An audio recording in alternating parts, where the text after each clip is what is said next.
It's already super late, but we're going to go to France, to the mountains, and sleep and test my mattress and my sleeping bag tonight.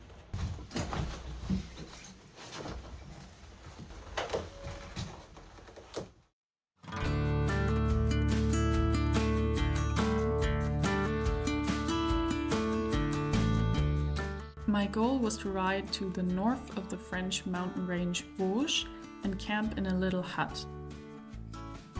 But first I had to make my way through the Strasbourg border traffic, over the highway, and then to a petrol station so I could fuel up for this adventure before getting on some windy roads in the dark forest and making it to the little hut.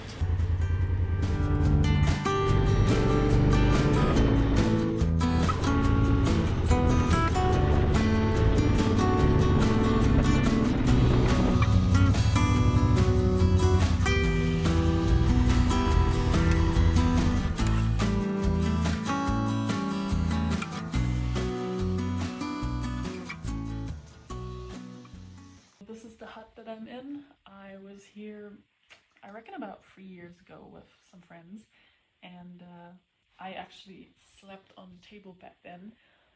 Someone else was here on the bench, and the other two guys, they put their hammocks up on both sides of the walls, but they were hanging down basically all the way onto the table, so I was just laying there like a sardine and I couldn't move, so I ended up like not sleeping at all.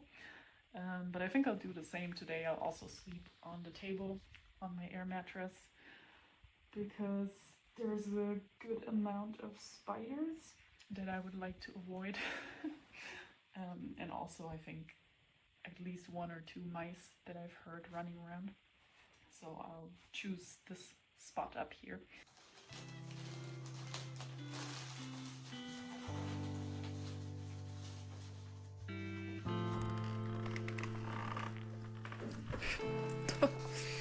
I don't know why I took a shower earlier.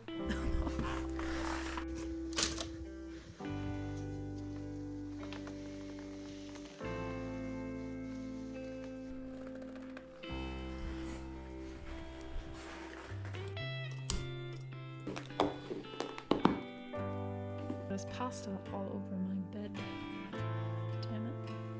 Oh, now the fire is really nice and going. Steaming pasta. Oh, it looks so nice.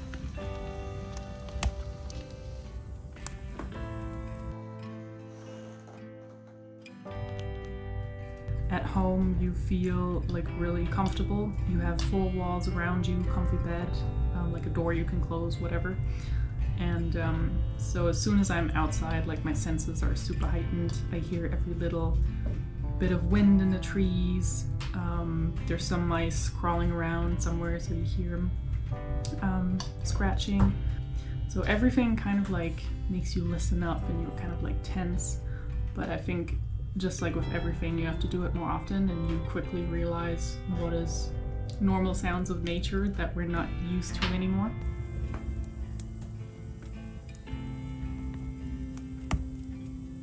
Good morning from the table. You might have to think about buying a different mattress. I don't know, I don't like this one too much. It's a little bit hard feeling, and I'm a side sleeper.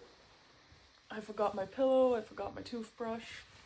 Super nice, birds are chirping outside, and I think now it's time for some coffee.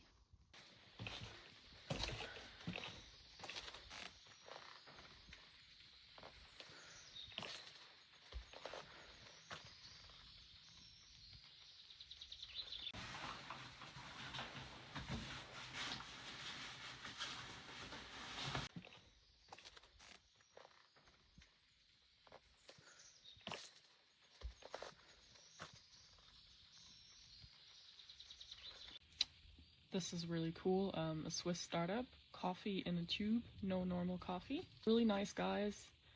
You can eat this on bread, you can use it like as a spread with some chocolate, put it straight on your banana, or you just go and put about a teaspoon in your cup and then you just stir it with some hot water.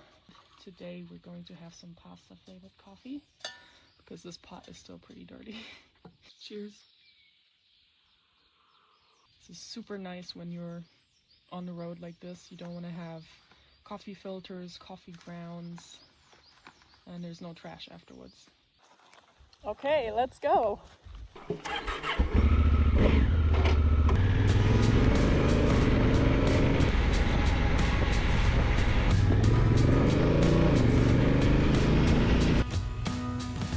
The lady in the bakery recommended me to get this kind of cookie thing, and it was stuffed with Nutella. I had like a total sugar high, and I also got some pastry for later on the road.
So this right behind me is a monument for a battlefield from the First World War, and we're actually on the battlefield. This is the battlefield.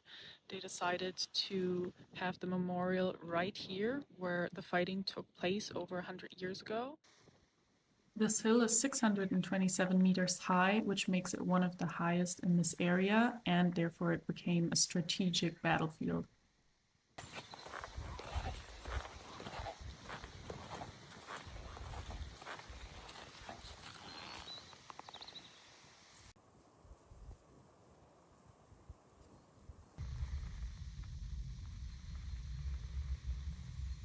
For size reference, I can just about extend my arm.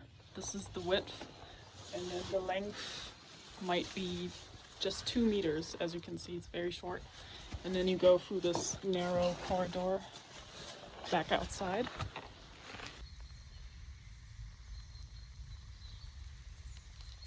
Something that's really typical for the geology here is these red sandy rocks. And so all of the earth is usually quite red as well. This is sandstone. A lot of old churches and buildings, for example, the hut that I stayed in, they also had some foundational stones made out of this local stone. This is such a quiet and peaceful place. It's spring, everything is starting to get green. The birds are up in the trees chirping, and pretty much 100 years ago, people were like shooting at each other, grenades and stuff flying around, sitting in trenches all year long and living underground.